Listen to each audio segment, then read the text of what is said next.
start. In my own time, I have not been an orator, nor I have been an eloquent speaker, but I have always been a good debater. On this occasion, I find that my words fail me and I am not able to respond in the way in which I would like to, because I am overwhelmed by your kindness, your generosity, and your nobility. Even if I were to search the whole library of English literature, I will fail to find words of adequate expression of my warm and heartfelt thanks for the kindness you have shown to me this evening when I took back on my long career. I have a deep sense of satisfaction and sense of fulfillment. I would not have satisfied everybody, nor could anyone do that. I have always tried to act according to my conscience, irrespective of the praise or the abuse that followed my action. I now have a feeling of fulfillment that my life has not been a waste. It has been of some utility to some section of the people for some time at least. This is not the time to deliver any lecture on what members of parliament should do, but still I would like to say that it is necessary that, as the custodian of the country, the judiciary, it is incumbent on all of us to see that we preserve the greatness of India that was and pass it on to future generations as a great country.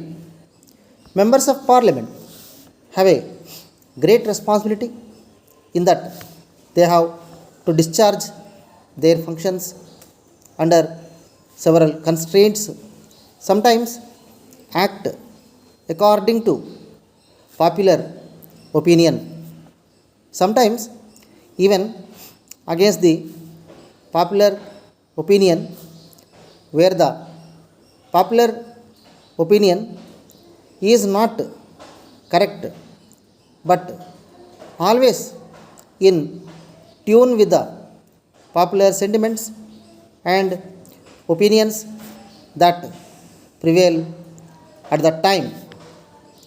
In this difficult task, I should say with all my experience over several years, the Indian Parliament has discharged its responsibility to the best of its ability and honor. Our country has great problems, much greater than those of any other country. Other countries which became independent did not have the same problems as we had. At the time when we became independent, we were short of food, clothing, housing, and capital for development. In fact, it was an era of shortages in every field of activity which the other countries did not face.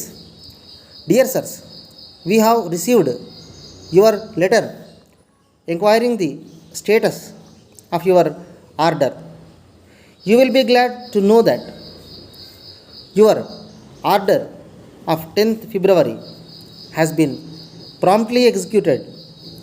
The items ordered by you have been dispatched, and you should be getting them in 2 days' time. Your customers will certainly be pleased with the excellent quality of our garments. We are enclosing herewith your invoice and railway receipt is being sent through our bankers.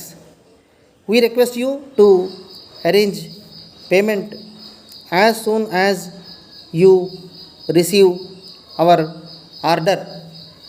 You will find shopping a great pleasure in our new premises.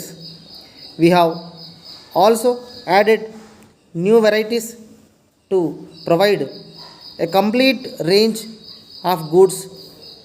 We propose to shift to our new premises during the second week of March and request you to overlook the inconvenience that will be caused during the period of shifting. We wish to thank you for patronage and hope to render even better service in future. Yours faithfully,